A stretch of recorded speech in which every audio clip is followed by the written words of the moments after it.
픽부위부터 소름 끼쳐볼까요? 죽음을 부르는 저주의 멜로디 착신아리.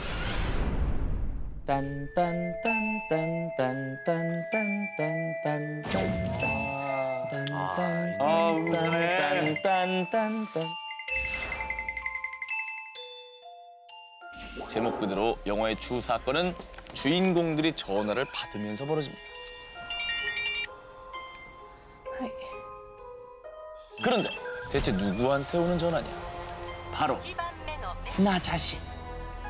21日 본인이 설정한 벨소리가 아닌 다른 벨소리가 울렸을 때 바로 이때 음성 메시지가 도착을 하는데요.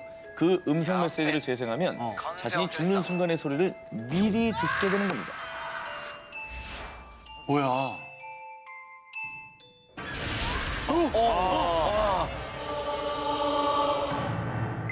무서워.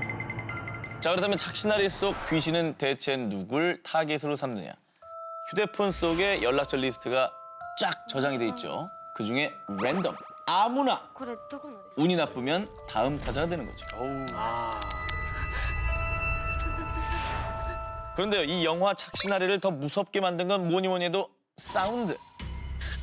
천식 환자형 흡입기의 소리, 발톱 깎는 소리. 하지만 극강의 킬링 파트는 절체절명의 순간에 들리는 극한의 공포 사운드.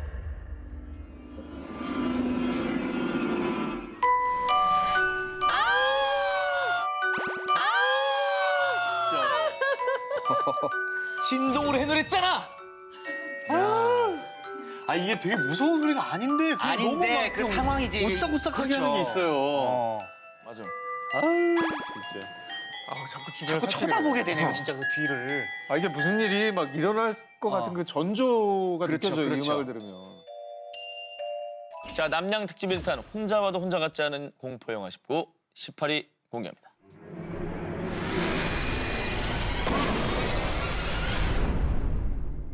홀로 남겨진 어두운 방 안. 그런데 갑자기 TV가 켜지며 그리고 화면 속 우물에서 한 여자가 등장하는데요.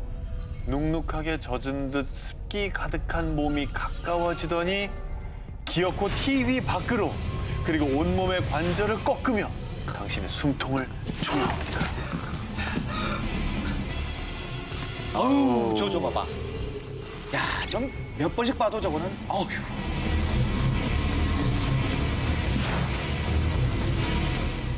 (1998년) 일본에서 개봉한 영화 링. 영화는 어느 날 비디오를 본 4명의 학생이 같은 날 의문의 죽임을 당하면서부터 시작됩니다. 주간지 기자 레이코는 이 사건을 취재하던 중 저주의 비디오를 보면 일주일 안에 죽는다는 사실을 알게 됩니다. 하지만 그녀 또한 이미 비디오를 본 후였고 어떻게든 살기 위해 애를 쓰는 그녀. 하지만 이게 무슨 운명의 장난입니까? 아들 유이치마저 이 저주의 비디오를 보고 맙니다. 네, 비극이었죠. 맞아요. 네. 陽一 끝나지 않은 메비우스의 띠, 비디오를 통해 전달되는 저주 소재. 내가 죽지 않으려면 누군가가 봐야 하는. 그리고 시종일관 스산한 분위기, 신경을 자극하는 불쾌한 사운드까지.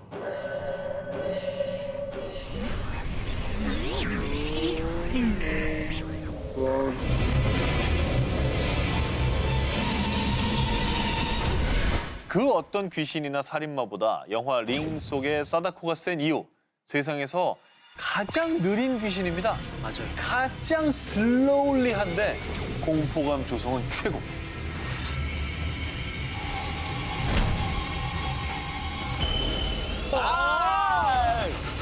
야, 볼 때마다 똑같은 리액션이 나온다라는 건 정말 공포 영화도 제대로 골랐네요. 전 영화 소개해 주시는 분이 너무 놀랐네요. 1999년에 우리나라에서도 배우 신은경, 정진영 씨 주연으로 리메이크 됐었습니다. 제목에 외자는 안 된다, 일본 영화 리메이크는 안 된다, 이 모든 금기를 다 깨고 전국 관객 수 60만 명을 동원해 흥행을 했습니다. 여기서 제일 궁금한 게 있습니다. 우리나라 링에 사다코는 누가 있을까요? 전도연 씨. 전도연 씨. 전도연 씨. 땡. 아닙니까? 염정아 씨죠. 영정아 씨. 영정아 씨. 땡. 아니에요? 배두나 씨. 배두나 정답입니다. 역시. 그렇죠. 사다코가 뭐 이제는 월드스타로 등극한 배두나 씨. 씨였군요. 또 할리우드에서는 캐러비안의 해적의 감독으로 유명한 고어 버빈스키 감독이 연출, 킹콩과 버드맨의 주인공으로 친숙한 나오미 와트가 주연을 맡아서 2002년에 개봉했는데 미국에서는 지금까지도 리메이크 공포 영화 흥행 부문에서 부동의 1위 자리를 지키고 있다고 합니다. 또 미국판 링은 일본과 한국처럼 성인 사다코가 아닌 네. 소녀 귀신이. 저 얼굴 봐. 저 얼굴 봐. 저기 미국판이 저기 미국판. 저기 미국. 당시 사마라 역의 데이비 체이스는 13살이었는데 할리우드 최고 스타들을 다 제치고 네. 제12회 M채널 영화제에서 최고 악당상을 수상했다고 합니다. 그만큼 또 임팩트가 있었다는 얘기네요. 축하해줘야 되는 거죠? 한 가지만 본 분들은 미국판이나 뭐 이제 한국판, 뭐 일본판 나눠서 골라서 보는 또 재미도 있겠네요.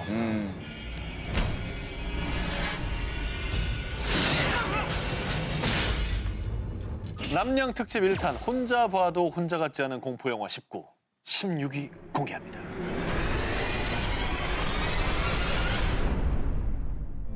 I know what you did last summer. 아, 저쪽 나는 지난 여름에 네가 아니를 알았다.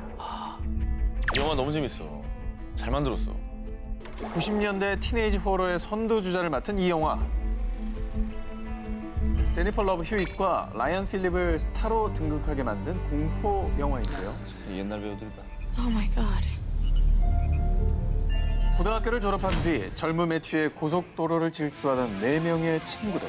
하지만 그들은 음주운전을 하고 있었습니다. 결국 한 어부를 차로 치고 마는 시체를 물속에 빠뜨리고 서로 무덤 속까지 가져갈 비밀로 붙이는데요. 하지만 1년 뒤 의문의 편지가 날아오게 되고 이때부터 시작된 피해 저주. 하나 둘씩 죽음을 맞이하게 됩니다. 기억납니다. 진짜. 이 영화 속에서 관객들의 숨통을 마구 조였던 죽음의 사신 피셔맨.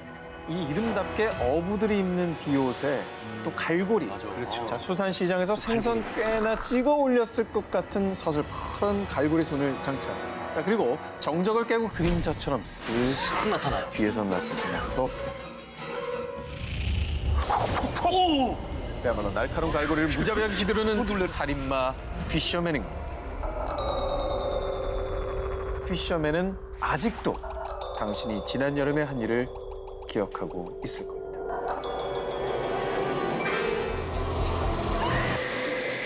남양 특집 1탄 혼자 봐도 혼자 같지 않은 공포영화 19 이번엔 15위로 가겠습니다.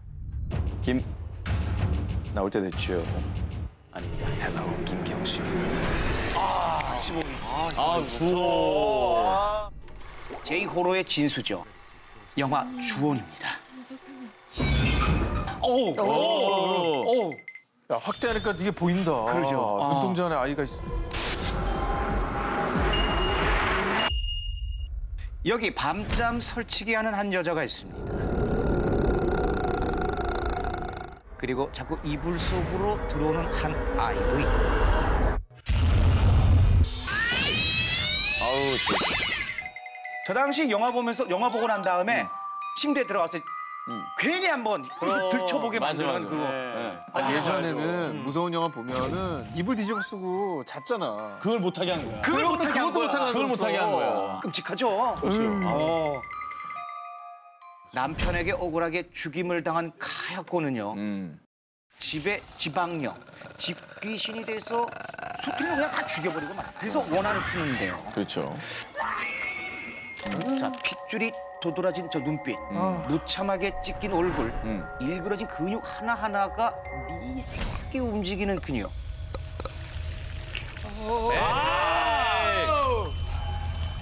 저 소리 너무 싫어. 잠깐만.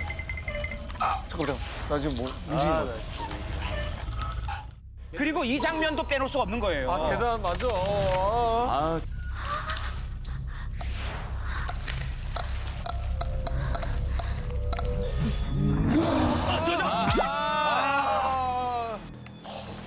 아, 참.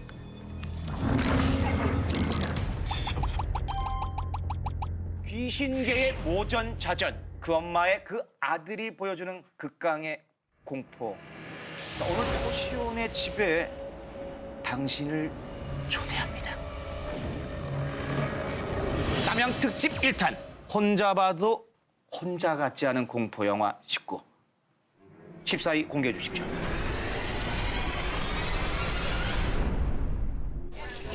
살인자의 그림자가 드리워진 미국의 한 마을. 킬러에게 친구 2명을 잃은 주인공 시드니는 슬픔과 함께 공포에 휩싸이고 맙니다. 그런데 그날 밤 시드니에게 걸려온 전화 한 통. Tatum, just get in the car. 하지만 뭐니 해도 이 스크림 속의 극강 공포는 바로 가면이었죠. 맞습니다. 공포 영화계 3대 가면, 스크림 그 자체라 할 수 있는 고스트 페이스. 이 가면의 탄생 배경이 굉장히 골저스합니다. 예. 스크림의 감독 웨스 크레이븐이 명작 중의 명작, 뭉크의 작품인 그러네. 이 작품 아시죠? 절규에서 영감을 받아서 만든 캐릭터라고 합니다. 있고요. 굉장히 닮았어요, 진짜. 그죠? 네. 자, 그리고요. 공포영화 왕들은 공포영화는 스크림 이전과 이후로 나뉜다라고 할 정도로 스크림이 큰 공을 세웠습니다. 우리가 흔히 아는 공포영화 공식이 뭐가 있습니까? 혼자 있을 때 나쁜 짓 하거나 술과 마약하고 그러면 먼저 죽고. 그렇죠. 그리고 13일 밤의 금요일 보면은 늘 배드실에서 죽어요. 네, 맞아요. 그런 것도. 네. 그러네요. 그런데 스크림은 그 예상을 모두 배반. 일단 대놓고 관객이 호러 영화의 공식을 모두 알고 있다는 데서 시작을 합니다. A very simple formula. Everybody's a suspect. 또 스크림은 자기도 공포 영화면서 공포 영화를 셀프 디스합니다. 제발 죽이지 마세요. 유령님 전 속편에도 나오고 싶거든요. 이런 대사가 나옵니다. 네. 아, 그런 대사 있었어요? 나 스크림 2 나와야 돼요. 아, 진짜 그런 대사 있었어요? 계약이 돼 있거든요. 뭐 이런 게 있어요. 네. 그 밖에도 관객이 다음 장면은 이런 공식으로 전개되겠지라고 예상하는 순간 배우들이 그 말을 미리 합니다. 그렇죠. This is the moment when the supposedly dead killer comes back to life for one last scare. 즉 관객 머리 꼭대기 위에 있다는 얘기죠. 자, 그렇다면 과연 누가 죽고 누가 살아남을까요? 헬로 시드니. 남양 특집 1탄 혼자 봐도 혼자 같지 않은 공포영화 19, 13입니다.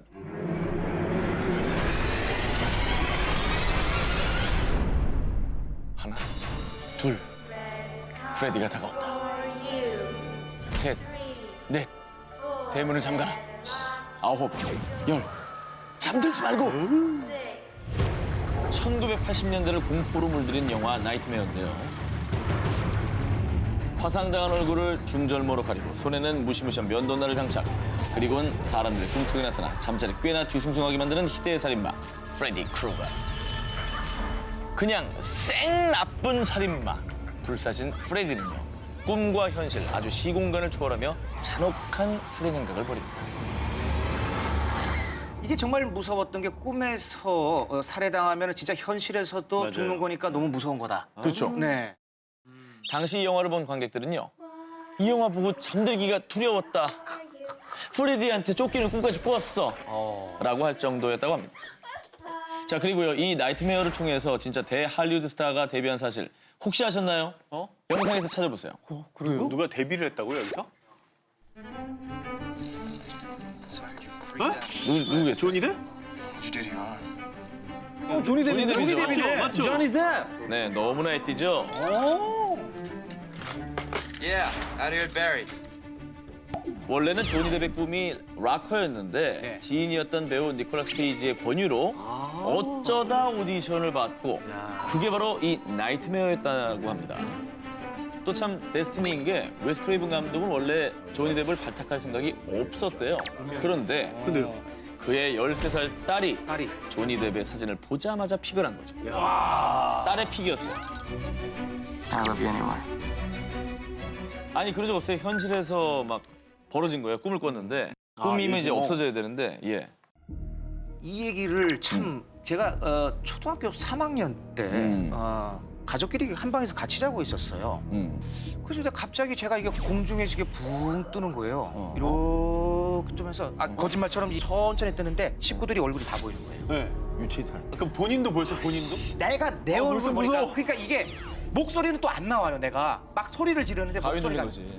그런 것 같았어요. 그래서 소리를 질렀는데 어머니가 그 에너지가 전달이 됐는지 어머니가 눈을 딱 뜨면서 나를 딱 보더니 나를 만지기 시작하는 거예요. 얼굴을 또 때리기 시작하더니 그다음에 아버지를 깨워서 나를 들고 밖으로 나간 거예요. 그 상황을 저는 계속 지켜보고 있는 거예요. 진짜 유체이탈이네. 근데 이게 진짜 있었던 일이기 때문에 저는 아직도 잊혀지지가 않거든요. 그러다 어떻게 했어요, 그러다가? 그러다가 연탄가스 중독돼가지고 내가 진짜? 누워 있었는데 난 그 사실을 일리 있다. 그러니까 어머니를 깨워서 내가 다시 살아난 것 같은 그런 느낌. 남양 특집 1탄 혼자 봐도 혼자 같지 않은 공포영화 19, 12위로 갑니다. 에나벨 대 에나벨. 영화보다 무서운 실화. 자, 여기 인형을 버리는 한 주인이 있습니다. 그리고 버려도 돌아오는 인형도 있죠. 집 하나는 기가 막히게 잘 찾아오는 영화. 에나벨입니다. 1969년 만삭인 아내 미아에게 남편 조는요, 한 인형을 선물합니다. 그런데 인형을 선물 받은 바로 그날 밤 갑자기 낯선 사람들이 집안에 침입을 하고 살해 위협을 가하는데요. 하지만 다행히도 부부는 목숨을 건지게 되죠. 뭔가 불길한 마음에 인형을 버리고 바로 다른 집으로 이사를 갔는데 그런데 이게 어떻게 된 일인지 인형이 부부 앞에 떡하니 나타난 거예요. What is it? How did that get in there? I swear I threw it out. I don't know. 벗어나려고 하면 할수록 이 가족들을 더 올가매는 인형. 뭐야?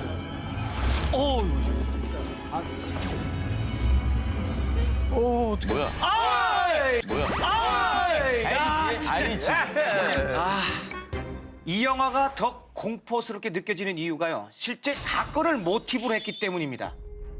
1970년 미국 코네티컷의 초자연 현상 연구가 워렌 부부가 악령이 씌었거나 저주받은 물건만 모아둔 오컬트 박물관이 있었는데요.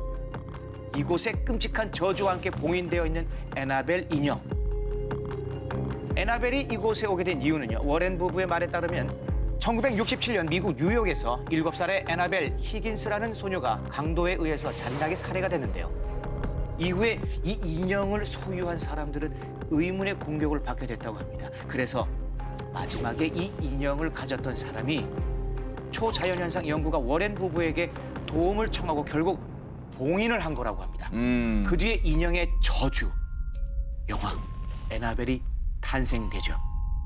실물도 있고 스토리도 있다고 하니까 더 무서운데.